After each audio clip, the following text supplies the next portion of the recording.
Sebagian masyarakat Indonesia lebih memilih pengobatan alternatif ketimbang berobat ke rumah sakit karena biayanya bisa lebih murah dan juga dijanjikan kesembuhan.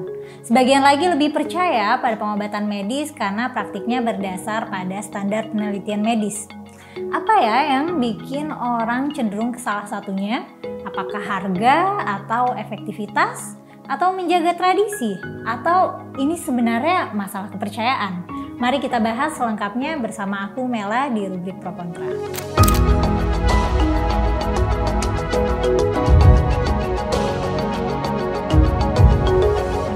Sebelum kita bahas lebih lanjut, sebenarnya definisi pengobatan alternatif sendiri itu apa sih?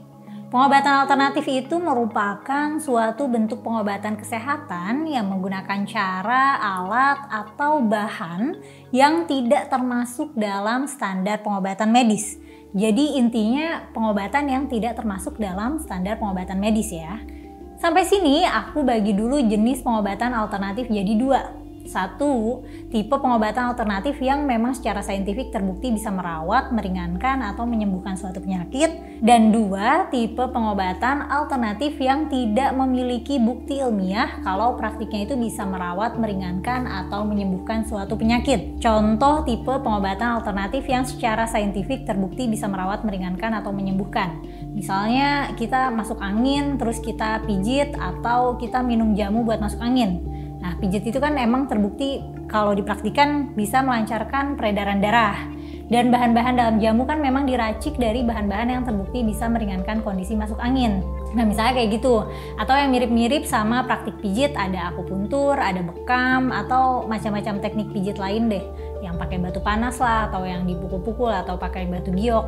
Nah, sedangkan contoh tipe pengobatan alternatif yang klaimnya tidak ada dukungan bukti ilmiahnya, misalnya seperti pengobatan aura, energi healing, kristal healing, atau pakai doa-doa dan mantra tertentu, atau tinggal mengklaim diri bisa menyembuhkan dengan dipegang atau ditiup atau dikasih minum yang udah dibacain suatu mantra, bisa aja disebut sebagai pengobatan alternatif. Oke, ada beberapa faktor yang membuat seseorang lebih condong ke salah satunya. Biasanya karena biaya, prosedur, efektivitas, dan waktu penyembuhan. Dan aku juga mau menambahkan faktor kepercayaan khusus untuk pengobatan alternatif yang ada klaimnya tapi tidak bisa dibuktikan secara saintifik. Pertama soal biaya ya. Dalam pengobatan medis, suatu perawatan tertentu sudah ada harga pasarnya yang ditentukan dari pelayanan, teknologi yang digunakan, fasilitas yang disediakan, dan obat-obatannya. Jadi kalau kita mengidap penyakit tertentu nih, kita bisa survei sendiri kalau di dokter mana atau rumah sakit mana, kita akan dirawat seperti apa, diobati dengan apa, dan bisa sembuh dalam kira-kira periode berapa lama. Kita juga bisa memprediksi nanti habisnya biayanya berapa. Sementara itu, pengobatan alternatif tipe yang pertama, kalau misal populer, kayak pijat misalnya, akan ada harga pasarnya juga karena ada saingannya. Jadi suatu panti pijat kesehatan biayanya akan bersaing dengan panti lainnya. Atau freelance abang-abang pijit juga akan mematok tarif yang mirip-mirip sama tukang pijit lainnya. Sedangkan untuk pengobatan alternatif tipe yang kedua, itu kayaknya agak susah nih patokan harga pasarnya. Karena metodenya bisa apa aja, klaimnya bisa apa aja. Jadi bisa aja misalnya aku mengidap suatu penyakit yang kalau dirawat di rumah sakit akan menelan biaya 100 juta. Kalau aku rutin minum obat-obatan herbal habisnya 5 juta. Kalau aku datang ke dukun dibacain mantra sambil digeplak-geplak kepalanya mungkin tarifnya 2 juta. Nah bisa beda banget kan tuh biayanya. Jadi kalau pertimbangannya hanya biaya, yang alternatif bisa jadi jauh lebih murah. Karena biaya pengobatan medis ini ada harga pasarnya ya. Makanya layanan asuransi kesehatan itu membatasi hanya pada perawatan medis saja. Sedangkan untuk pengobatan alternatif biasanya tidak ditanggung atau ditanggung tapi hanya pada pengobatan alternatif tertentu saja. Kemudian soal prosedur nih. Nah, pengobatan medis ini relatif lebih mahal karena prosedurnya lebih prosedurial. Ada tahapan pemeriksaan, ada tahapan pengobatan, jadi secara prosedur emang lebih ribet dibanding alternatif. Tentu saja prosedur pengobatan medis itu didasarkan pada penelitian medis ya.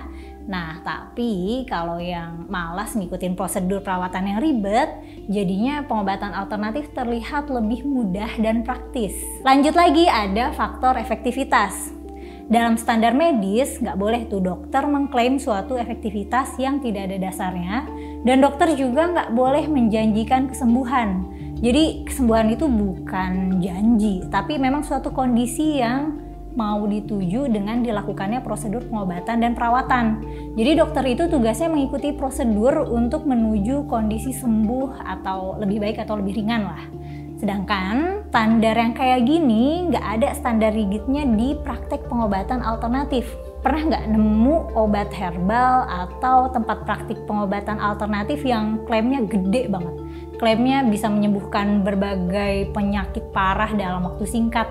Nah, itu dia, nggak ada aturan jelas sehingga pengobatan alternatif bisa main gede-gedean klaim aja. Tapi kan ada tuh ya orang yang berhasil sembuh dengan pengobatan alternatif. Bisa aja ada, tapi masalahnya nggak bisa dibuktikan apakah kesembuhannya itu adalah hasil dari pengobatan alternatif atau dari tindakan lain. Kemudian, success rate-nya berapa? Ada berapa kasus pasien yang berhasil sembuh dibanding dengan yang tidak berhasil? Nah, kita nggak bisa tahu data itu. Bisa aja yang disampaikan ya kabar orang yang sembuh aja. Sedangkan efektivitas dalam pengobatan medis bisa diketahui success rate-nya, risikonya, dan efek sampingnya juga. Obat-obatan medis harus transparan soal efek samping obat. Dokter harus transparan soal risiko dari suatu prosedur medis. Penelitian-penelitian mengenai efektivitas tindakan medis juga harus bisa diakses publik. Jadi masalah klaim efektif ya bisa sama-sama mengklaim, tapi soal bukti, ada yang punya bukti, ada yang enggak. Lalu ada faktor waktu penyembuhan. Dalam pengobatan medis, kebanyakan perawatan bisa diprediksi rentang waktu penyembuhannya. Kalau tidak bisa disembuhkan, ya akan diprediksi tidak bisa sembuh, tapi mungkin bisa diringankan gejalanya misalnya. Akan butuh kontrol, observasi dari dokter sampai sembuh, dan tentunya rentang waktu penyembuhan ini berdasarkan riset yang sudah diuji coba. Misalnya, virus tertentu akan bertahan di badan kita berapa lama, akan menimbulkan gejala tertentu berapa lama gitu. Nah, pengobatan alternatif ini kita nggak tahu gimana praktisinya bisa determining waktu penyembuhannya. Jadi ya bisa aja dia klaim waktu penyembuhannya lebih lama tapi prosedurnya mudah dan murah biayanya, atau bisa saja dia mengklaim akan bisa menyembuhkan lebih cepat. Terakhir, soal kepercayaan. Nah, yang ini nih gimana ya? Biasanya yang begini basisnya ya karena percaya aja sih. Percaya kalau dukun ini sakti jadi bisa nyembuhin kanker. Ustadz ini punya karomah jadi bisa ngilangin tumor, dan itu ya percaya aja. Pertimbangannya untuk berobat ke pengobatan alternatif yang kayak gini ya karena percaya aja, meskipun misalnya prosedur atau amalan yang dikasih nggak ada hubungannya sama perawatan penyakitnya, yang penting percaya deh. Nah gitu kira-kira beberapa faktor yang membuat orang mempertimbangkan pengobatan alternatif dibanding medis.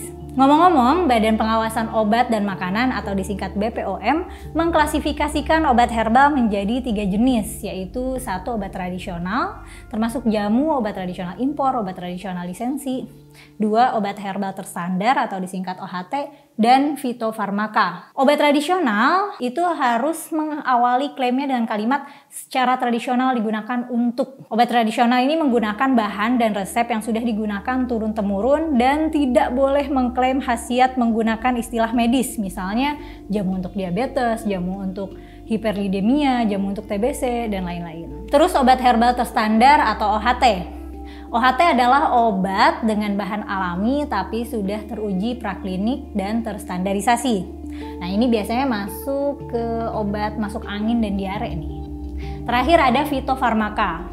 Fitofarmaka ini next levelnya OHT. Dia udah lulus uji praklinik dan uji klinik. Kalau kamu ada pengalaman nggak berobat alternatif? Pernah nggak nemu atau dengar pengobatan alternatif yang absurd banget? Atau mungkin malah pernah nemu yang keren banget dan ampuh?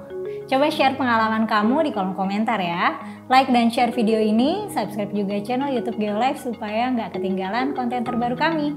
Kalau ada kritik dan saran mengenai rubrik pro kontra, bisa menghubungiku lewat sosial mediaku yang linknya tertera di deskripsi ya. Terima kasih sudah menonton sampai habis, sampai jumpa lagi di pro kontra episode selanjutnya.